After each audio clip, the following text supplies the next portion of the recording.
प्रिय भक्तों, अगर आप भी चाहते हैं कि आप शनि देव की कुदृष्टि से बचे रहें और आपको शनि देव की सिर्फ आशीर्वाद और असीम कृपा ही प्राप्त हो, तो आप इस महामंत्र का जाप अवश्य करें। इस मंत्र के नियमित 108 बार जाप करने से नकारात्मक ऊर्जा और बुरी शक्तियां समाप्त होती हैं। काला जादू, टोना टोटका और तंत्र बाधा, काला जादू, टोना टोटका और तंत्र बाधा का नाश होता है। व्यक्ति का तेज और आत्मविश्वास बढ़ता है और साथ ही शनि देव की कृपा से उसे अथाह धन की प्राप्ति होती है। इसलिए प्यारे भक्तों, आप इस महामंत्र का जाप अवश्य करें। जिस भी भक्त ने आज तक इस महामंत्र का जाप किया है, उसे सिर्फ शनि देव की असीम कृपा ही प्राप्त हुई है। इसलिए प्यारे भक्तों, आप इस महामंत्र का जाप अवश्य करें। यह मंत्र बहुत ही शक्तिशाली और प्रबल मंत्र है।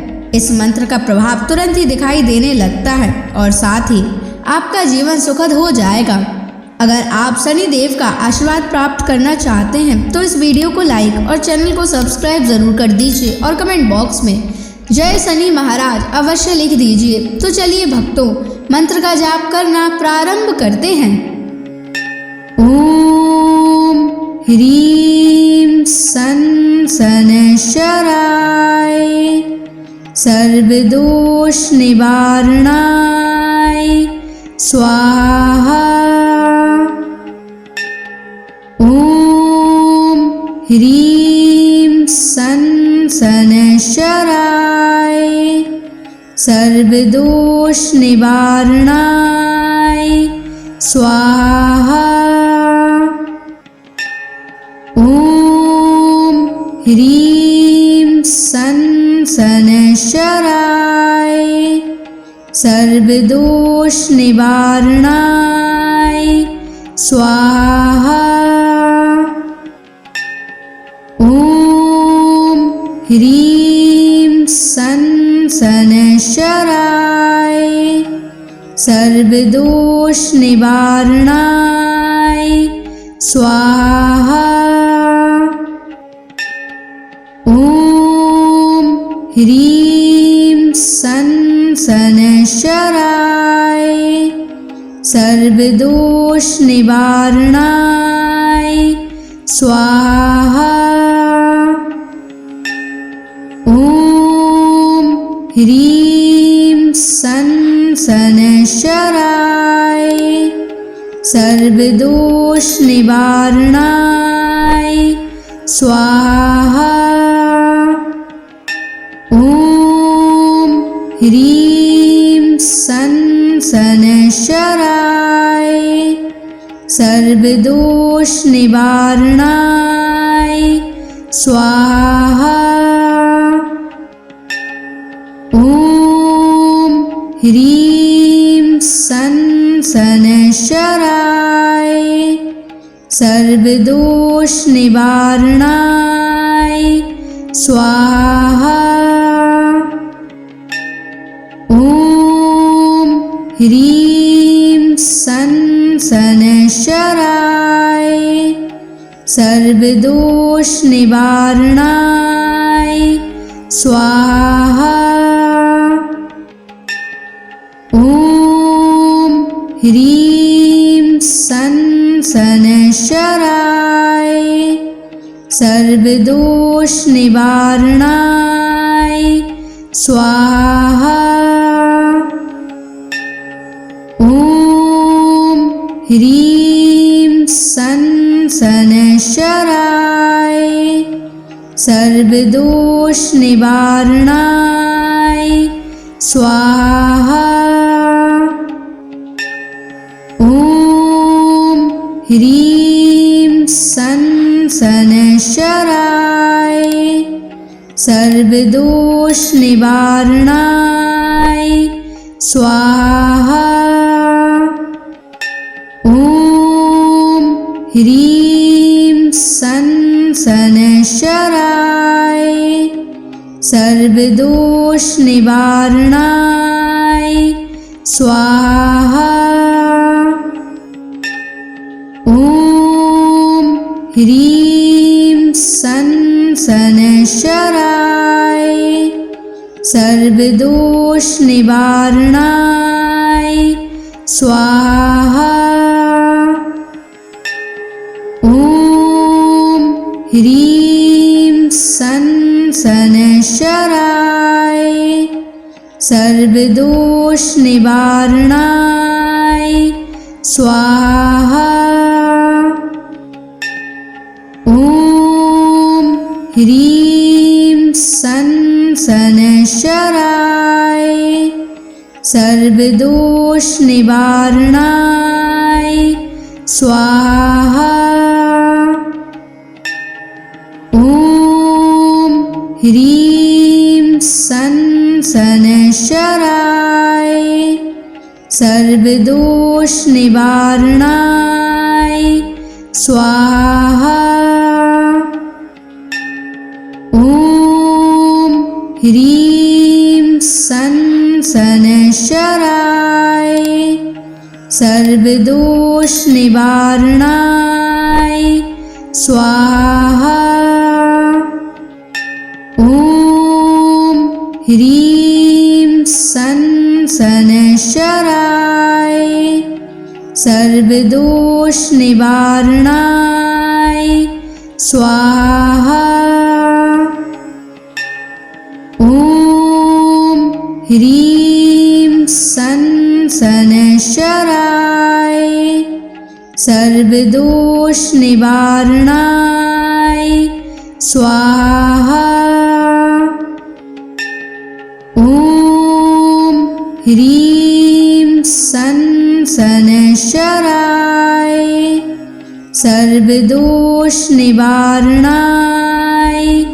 स्वाहा। ॐ ह्रीं सन् शनैश्चराय सर्वदोषनिवारणाय स्वाहा। ॐ ह्रीं सन् शनैश्चराय सर्वदोषनिवारणाय स्वाहा। ॐ ह्रीं सन् शनैश्चराय सर्वदोषनिवारणाय स्वाहा।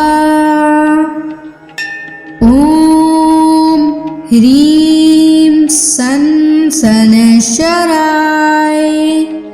सर्वदोषनिवारणाय स्वाहा। ॐ ह्रीं सन् शनैश्चराय सर्वदोषनिवारणाय स्वाहा। ॐ ह्रीं सन् शनैश्चराय सर्वदोषनिवारणाय स्वाहा। ॐ ह्रीं सन् शनैश्चराय सर्वदोषनिवारणाय स्वाहा। ॐ ह्रीं सन् शनैश्चराय सर्वदोषनिवारणाय स्वाहा। ॐ ह्रीं सन् शनैश्चराय सर्वदोषनिवारणाय स्वाहा। ॐ ह्रीं सन् शनैश्चराय सर्वदोषनिवारणाय स्वाहा। ॐ ह्रीं सन् शनैश्चराय सर्वदोषनिवारणाय स्वाहा। ॐ ह्रीं सन् सनशराय सर्वदोष निवारणाय स्वाहा। ॐ ह्रीं सनशराय सर्वदोष निवारणाय स्वाहा। ॐ ह्रीं सनशराय सर्वदोष निवारणाय स्वाहा। ॐ ह्रीं सनशराय सर्वदोष निवारणाय स्वाहा। ॐ ह्रीं सनशराय सर्वदोष निवारणाय स्वाहा। ॐ ह्रीं सनशराय सर्वदोष निवारणाय स्वाहा। ॐ ह्रीं सनशराय सर्वदोष निवारणाय स्वाहा। ॐ ह्रीं सनशराय सर्वदोष निवारणाय स्वाहा। ॐ ह्रीं सनशराय सर्वदोष निवारणाय स्वाहा। ॐ ह्रीं सनशराय सर्वदोष निवारणाय स्वाहा। ॐ ह्रीं सनशराय सर्वदोष निवारणाय स्वाहा।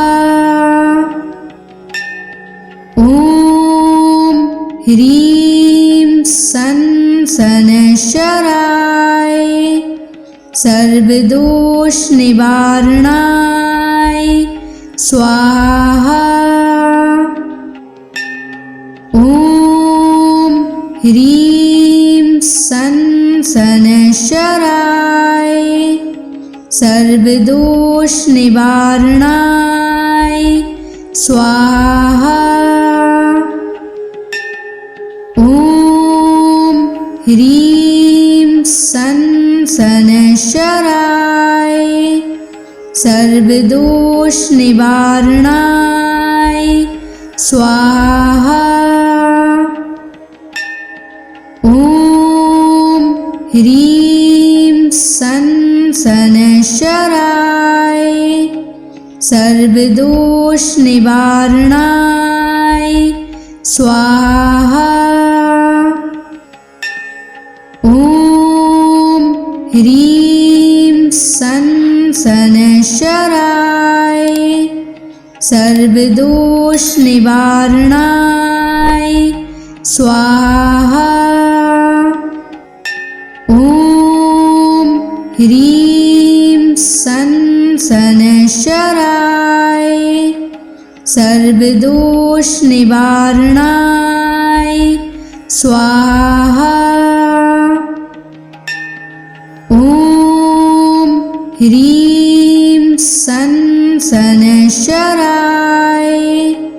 सर्वदोष निवारणाय स्वाहा।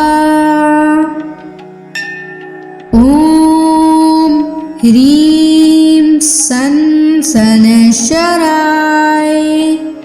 सर्वदोष निवारणाय स्वाहा। ह्रीं सन शनैश्चराय सर्वदोष निवारणाय स्वाहा। ॐ ह्रीं सन शनैश्चराय सर्वदोष निवारणाय स्वाहा। ॐ ह्रीं सन शनैश्चराय सर्वदोष निवारणाय स्वाहा। ॐ ह्रीं सन शनैश्चराय सर्वदोष निवारणाय स्वाहा। ॐ ह्रीं सन शनैश्चराय सर्वदोष निवारणाय स्वाहा। ॐ ह्रीं सन शनैश्चराय सर्वदोष निवारणाय स्वाहा। ॐ ह्रीं सन शनैश्चराय सर्वदोष निवारणाय स्वाहा। ॐ ह्रीं सन शनैश्चराय सर्वदोष निवारणाय स्वाहा। ॐ ह्रीं सन शनैश्चराय सर्वदोष निवारणाय स्वाहा। ॐ ह्रीं सन शनैश्चराय सर्वदोष निवारणाय स्वाहा। ॐ ह्रीं सन शनैश्चराय सर्वदोष निवारणाय स्वाहा। ॐ ह्रीं सन शनैश्चराय सर्वदोष निवारणाय स्वाहा।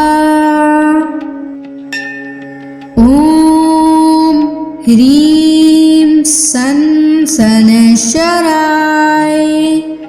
सर्वदोष निवारणाय स्वाहा। ॐ ह्रीं सन शनैश्चराय सर्वदोष निवारणाय स्वाहा। ॐ ह्रीं सन शनैश्चराय सर्वदोष निवारणाय स्वाहा। ॐ ह्रीं सन शनैश्चराय सर्वदोष निवारणाय स्वाहा। ॐ ह्रीं सन शनैश्चराय सर्वदोष निवारणाय स्वाहा। ॐ ह्रीं सन शनैश्चराय सर्वदोष निवारणाय स्वाहा। ॐ ह्रीं सन शनैश्चराय सर्वदोष निवारणाय स्वाहा। ॐ ह्रीं सन् शनैश्चराय सर्वदोषनिवारणाय स्वाहा। ॐ ह्रीं सन् शनैश्चराय सर्वदोषनिवारणाय स्वाहा। ॐ ह्रीं सन् शनैश्चराय सर्वदोषनिवारणाय स्वाहा। ॐ ह्रीं सन् शनैश्चराय सर्वदोषनिवारणाय स्वाहा। ॐ ह्रीं सन् शनैश्चराय सर्वदोषनिवारणाय स्वाहा।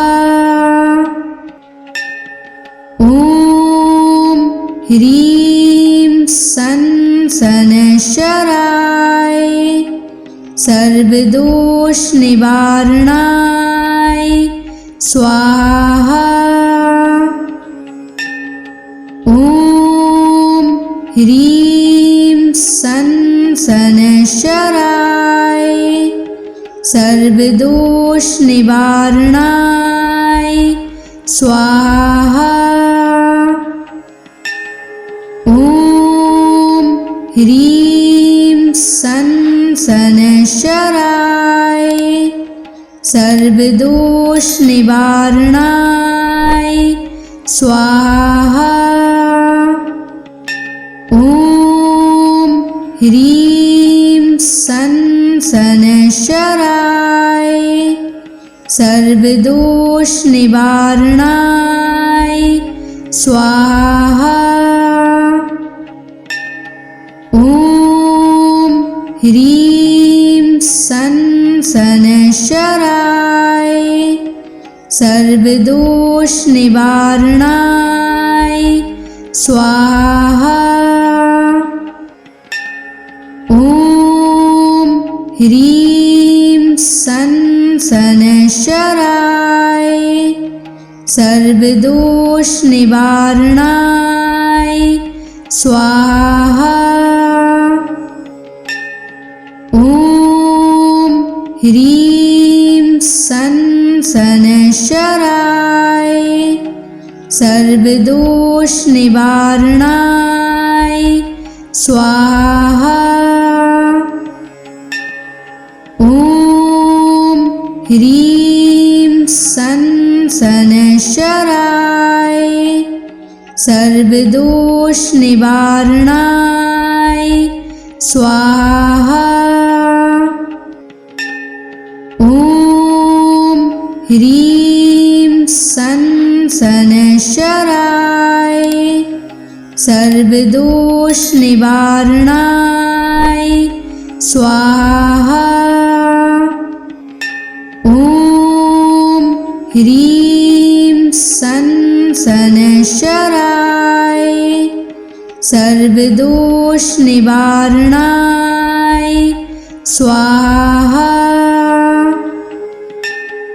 ॐ ह्रीं सन् शनैश्चराय सर्वदोषनिवारणाय स्वाहा।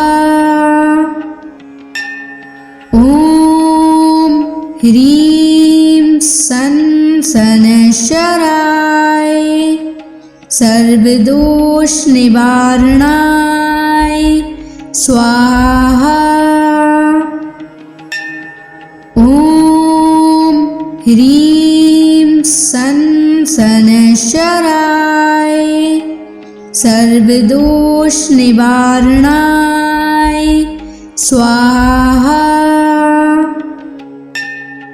ॐ ह्रीं सन् शनैश्चराय सर्वदोष निवारणाय स्वाहा। ॐ ह्रीं सं शनैश्चराय सर्वदोष निवारणाय स्वाहा। ॐ ह्रीं सं शनैश्चराय सर्वदोष निवारणाय स्वाहा।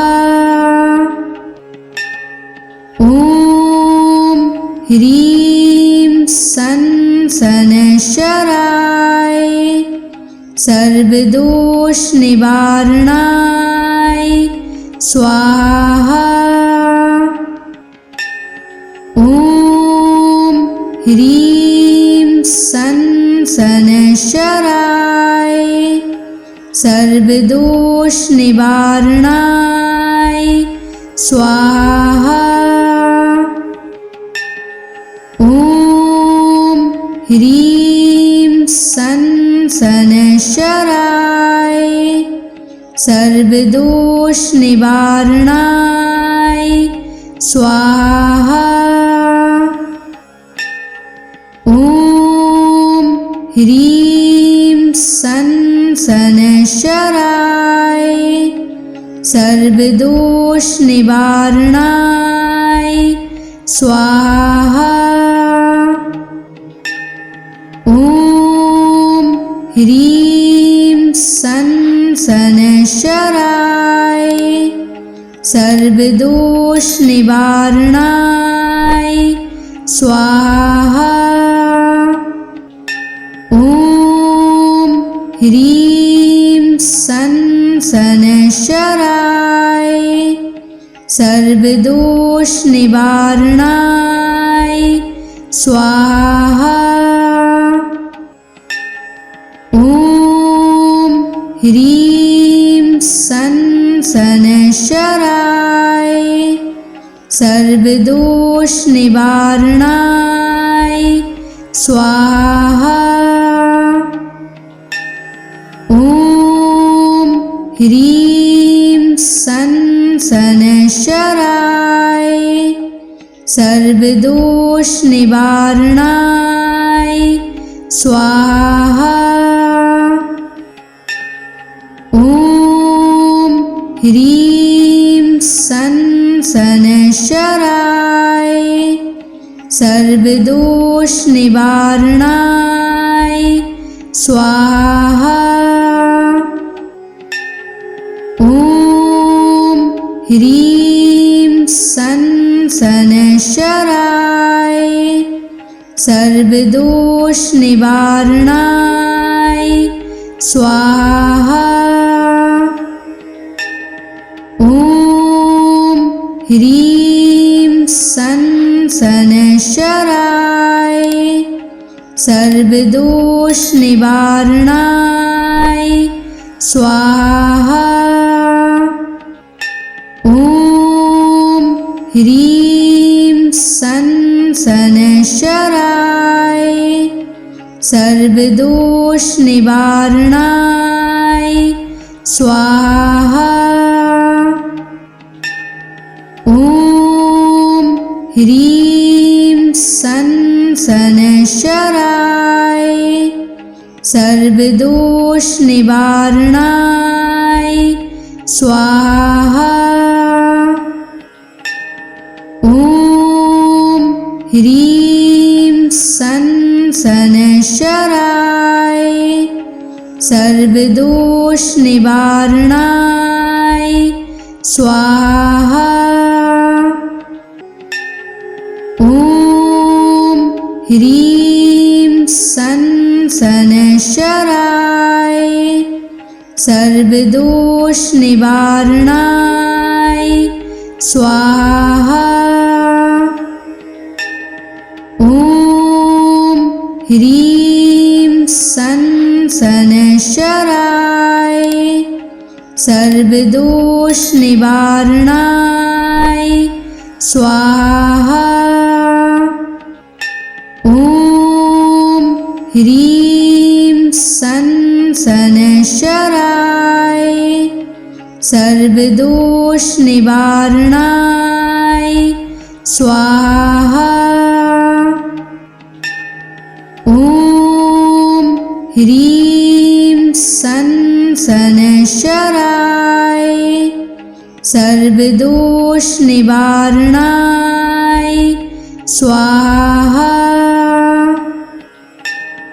ॐ ह्रीं सन शनैश्चराय सर्वदोष निवारणाय स्वाहा। ॐ ह्रीं सन शनैश्चराय सर्वदोष निवारणाय स्वाहा। ॐ ह्रीं सन शनैश्चराय सर्वदोष निवारणाय स्वाहा। ॐ ह्रीं सन शनैश्चराय सर्वदोष निवारणाय स्वाहा। ॐ ह्रीं सन शनैश्चराय सर्वदोष निवारणाय स्वाहा। ॐ ह्रीं सन शनैश्चराय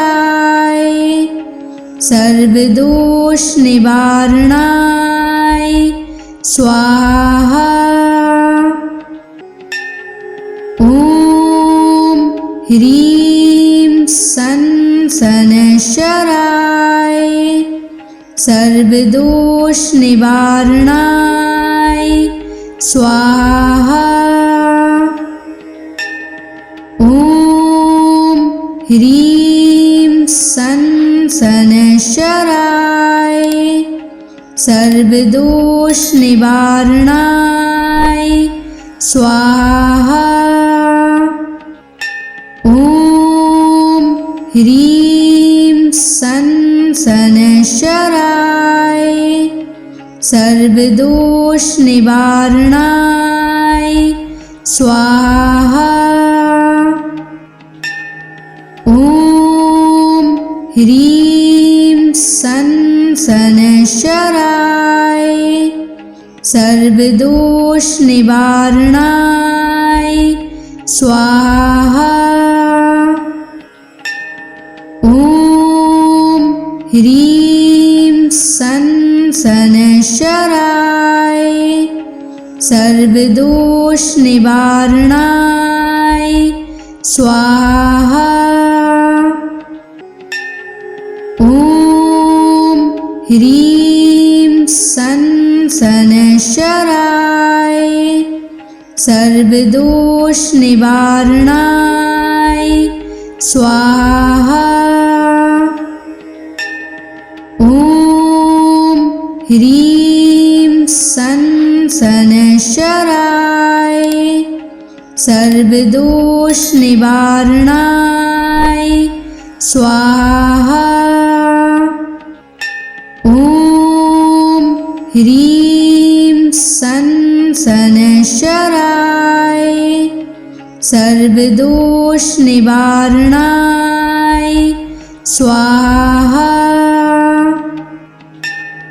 ॐ ह्रीं सन शनैश्चराय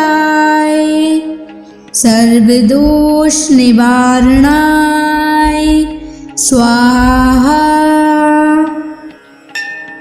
ॐ ह्रीं सन शनैश्चराय सर्वदोष निवारणाय स्वाहा। ॐ ह्रीं सन शनैश्चराय सर्वदोष निवारणाय स्वाहा। ॐ ह्रीं सन् शनैश्चराय सर्वदोषनिवारणाय स्वाहा। ॐ ह्रीं सन् शनैश्चराय सर्वदोषनिवारणाय स्वाहा। ॐ ह्रीं सन् शनैश्चराय सर्वदोषनिवारणाय स्वाहा। ॐ ह्रीं सन् शनैश्चराय सर्वदोषनिवारणाय स्वाहा। ॐ ह्रीं सन् शनैश्चराय सर्वदोषनिवारणाय स्वाहा। ॐ ह्रीं सन् शनैश्चराय सर्वदोषनिवारणाय स्वाहा। ॐ ह्रीं सन् शनैश्चराय सर्वदोषनिवारणाय स्वाहा। ॐ ह्रीं सन् शनैश्चराय सर्वदोषनिवारणाय स्वाहा। ॐ ह्रीं सन् शनैश्चराय सर्वदोषनिवारणाय स्वाहा। ॐ ह्रीं सन् शनैश्चराय सर्वदोषनिवारणाय स्वाहा। ॐ ह्रीं सन् शनैश्चराय सर्वदोषनिवारणाय स्वाहा। ॐ ह्रीं सन् शनैश्चराय सर्वदोषनिवारणाय स्वाहा।